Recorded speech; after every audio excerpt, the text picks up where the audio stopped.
Hello guys, in this video we are going to talk about the stratified reconstruction. So this is the journey so far.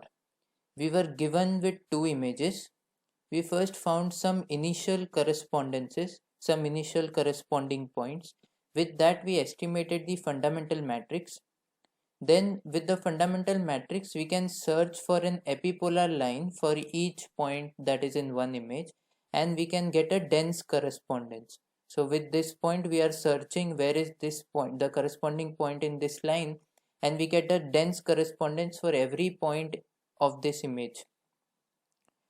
So now with that dense correspondence and the fundamental matrix that we have, we estimated one possible pair of the camera matrix P and P dash. So this is the journey so far. Now given the camera matrix, given X and X dash, we can reconstruct our point, our 3D point X in this triangulation model. So we just need to back project the points, so we know what is the equation that will govern this line, because we have X, we know the camera parameters, so we know this point. So with that we can find this line, the equation of this line. Similarly we can find the equation on this line by this camera, and then wherever both of these intersect, that is our 3D point corresponding to that point X and X dash. So this is the triangulation principle that can help us to get the 3D point that we want. So now the things or the concepts that we are going to see in this video are quite conceptual. It is not very easy to implement this as an algorithm, because what happens in reality is to get a good accurate correspondence, that is X and X dash, is very difficult. So what happens is, say if I have an X over here and say my X dash shifts a little bit, so say I guess this as an X dash. So what will happen in that case is you will not get a intersection in between these between the two lines, because what has happened has, now this 2 points have changed a little bit, say X dash has changed a little bit over here. So what will happen is, now these two lines are not in a single epipolar plane, because they are having some noise, they are not actually the corresponding points. So these are some problems that we face while implementing in the algorithm. So implementing in algorithm is a different task which we will cover in a different video. So for now we'll just see the concepts by which we can understand intuitively how can we create this 3D model that we want, the 3D reconstruction of the scene. So that is what we are going to see in this video. Okay, so given our camera matrices that we found out, we could possibly end up with a reconstruction like this. So here you can see that this is not the reconstruction that we want. It is quite different, but this is something that we can get, because as we know that there is this ambiguity as to, we will not get the actual 3D shape that we want. Instead of that you can get some projective transform of that shape. So now from here we have to do something so that we can find out this H matrix and go back to the to our true reconstruction, or in better terms, let me put it like this, to go closer to what we want. So that is the task now.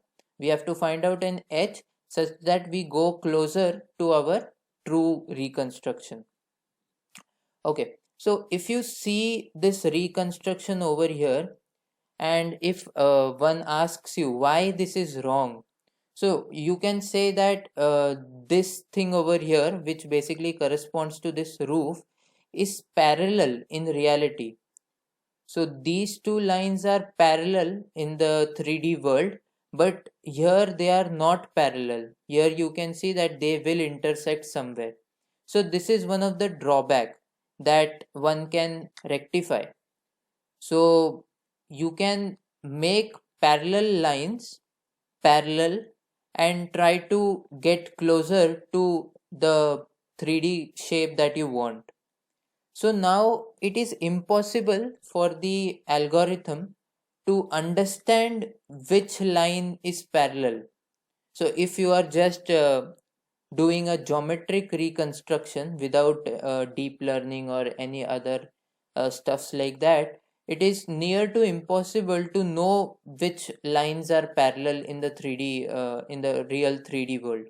So one can manually select some lines over here which he can say that they are parallel in the 3D world, and we can go forward. So there is some extra information that you will have to give apart from the two images, that is which lines are parallel over here, so that you can go further. So that is one thing that you will have to do now. So now one will have to say which lines are parallel, and let us see why that will uh, be an advantage to go from here to closer to the true reconstruction. Let us see that.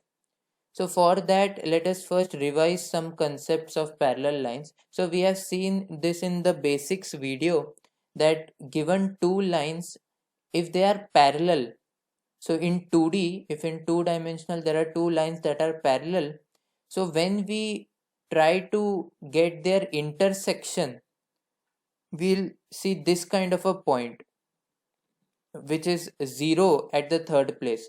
So that when we come back to the 2D representation, we actually get infinity.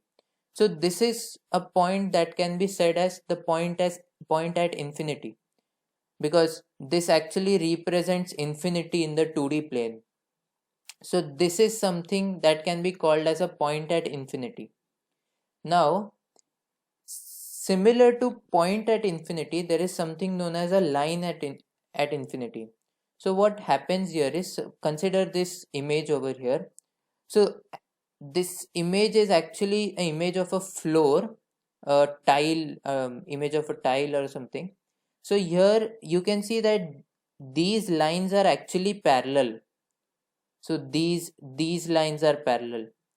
So just because the angle by which the image is clicked, you can see that the lines can merge over here. So it is interesting to note that all the parallel lines that you see over here, so there is this one set of parallel lines, so they meet at a point over here, and these set of parallel lines meet at a point over here. So now it is one can verify that all these sets of parallel lines will always fall at a line that is known as a line at infinity. So you can also better understand with this visualization. So this image is taken from this blog. This is a very nice blog. You can check it out. So here you can see that here there are three sets of parallel lines. This is one parallel line, this is the other parallel line in blue, and this is the third set of parallel line which is in red. You can see all the three, the intersection at which all the three sets of parallel lines meet are actually in one line. So these are collinear basically. So it is verified that how many ever points, how many ever sets of parallel lines you have, they all will meet at a line which is known as the line at infinity. So this line over here is known as the line at infinity. Now, how can one represent the line at infinity? So we know that a point at infinity can be represented like this: x1, x2, 0. So just make the third element 0, and that can be represented as a point at infinity. Now, since we want to know which is that line at which all these points meet, the points at infinity meet, so we can define a line like this, and we can verify that all the points which have the third coordinate 0, they'll give the dot product with this line at infinity as 0. So we know that from the basics video that if a point lies on the line, then the dot product of the point with the line is 0. So this is something that we know. So you can see that by this line, this special line, you can always get the dot product of this line with any point that is at infinity to be 0. So hence this line can be inferred as the line at infinity. The discussion that we did was all in 2D. So now let us extend our discussion to 3D. So now for 3D, what will happen is we will have 4 elements over here, the x, y and the z coordinate, and this is our homogeneous coordinate that we have over here. So now a point at infinity for 3D can be represented like this, quite analogous to the 2D. Only here there were 3 elements, here there are 4 elements, so an extra dimension, and the last element is 0. Similarly, the plane at infinity, so here we had the line at infinity, so here there will be a plane at infinity, and that will be represented like this. So it's represented by pi infinity, and it is of this form. So quite analogous to the line form that we have. Right, now let us see that what happens to the lines that are parallel in 3D. So please understand, this is a 3D scene. This is not 2D anymore. This is actually a 3D reconstruction of this object that you see over here. So now what we have to do is we have to make these lines that you see that are actually parallel in the 3D world look parallel. So that is our task now. So if you see, these two lines are actually parallel. You see that these two lines are actually parallel, but in the 3D reconstruction they are actually meeting at some point over here. Similarly, these 2 points, these 2 lines over here, these 2 lines that you see are also actually parallel, but in the 3D reconstruction you can see that they are somewhere meeting, they are meeting somewhere. And similarly, the same argument for these pillars that you see over here. So this and also this for that matter are all parallel. So you will see all of them will intersect at the same point. So all the parallel lines, the set of parallel lines will intersect at the same point. You can see that over here. So these are the different lines that I marked over here to be meeting at this point. So you can see these different parallel lines intersecting at a same point. So these points are also known as vanishing points, because if you see this image over here, so here you can see that these railway tracks are actually parallel, but they look like they will meet somewhere at this point. But as and when you approach that point, they will vanish. The point will start vanishing, and that point will keep on going further and further. Hence it is called as vanishing points, because they appear to meet but in reality they don't meet. Right, so analogous to 2D, in 2D these vanishing points were in one line because that was 2D. But in 3D world, what will happen is all these vanishing points will be coplanar. That is, there will be a plane that will pass through all these points, and in 3D this is known as the plane at infinity. So quite analogous to the 2D world that we have. Now we have this plane at infinity over here, and there are these points which will, these points are the vanishing points, or one can say them to be line points at infinity, and these points at infinity will lie on the plane at infinity. So now the only task that we have left is to put this plane at infinity, or say for now put this plane pi. So this is the plane pi at infinity. So here you can see that these are actually not parallel. This 3D reconstructed thing is not parallel, but we want to make it parallel. We want these lines to be parallel. So when will this happen? This will happen when this plane pi goes at infinity. So if the moment we shift this plane pi at infinity, we will get these lines parallel. So that is the task that we are going to do. So how we will do that? So that is as follows. So we need a 3D transformation H, which will transform the pi that we have to pi infinity. Okay, so how we will do that? So there is this H matrix that one can make. So given, say, given pi, we can have this transform like this, where these are nothing but the elements of pi. So pi is a 4-dimensional vector. So pi 1, pi 2, pi 3, pi 4 is nothing but elements of that vector pi. And one can make a matrix like this, because what we want is, if we input pi to this matrix, so if we input pi, the output should be the plane at infinity. So now, since we are talking about transforming planes, so for that this transform is used, transpose is used. So for transforming planes, we actually take the transpose and then do the transformation. So one can verify this, that when you multiply H, that is H transpose, this matrix, with the plane at infinity, you actually get pi.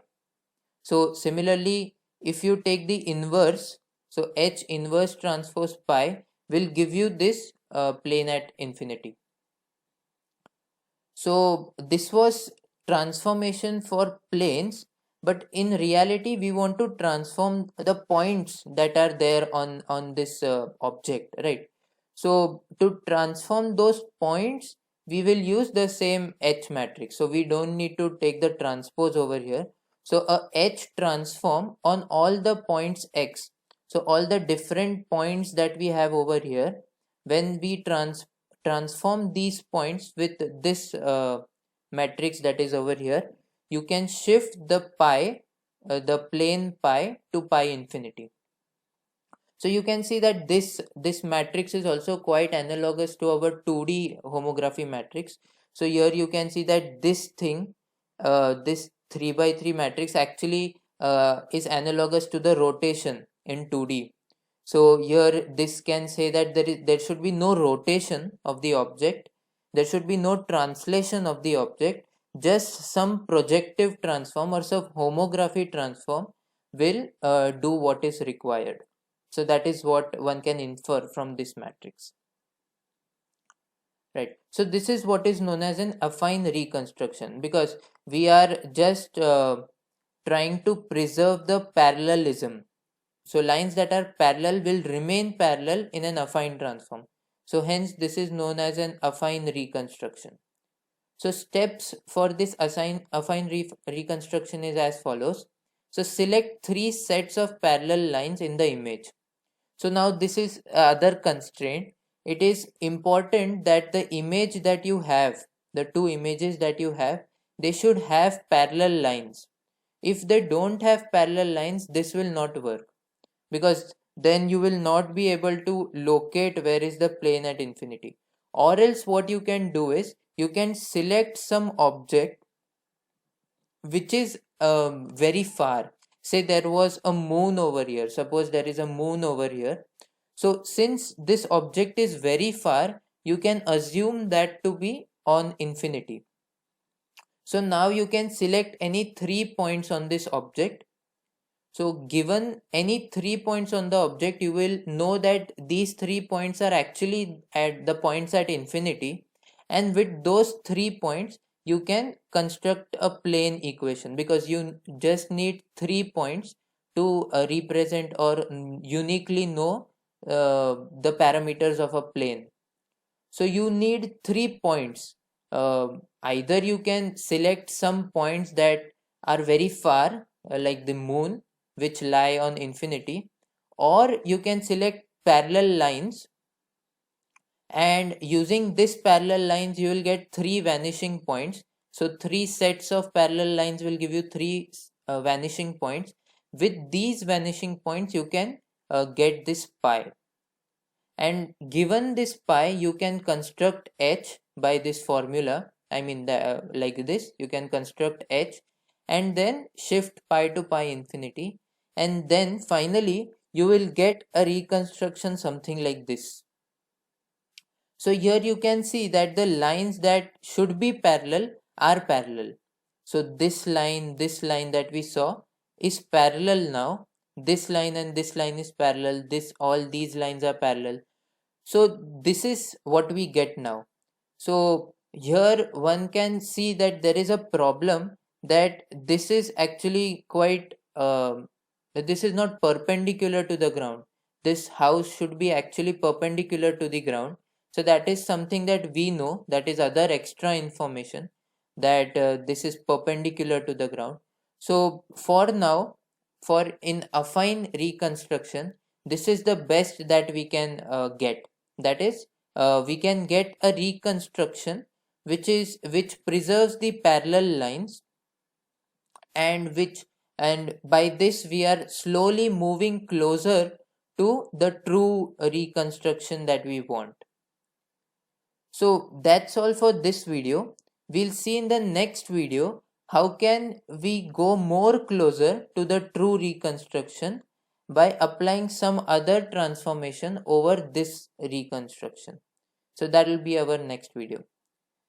So that's all for now. Thank you so much for watching. Thank you.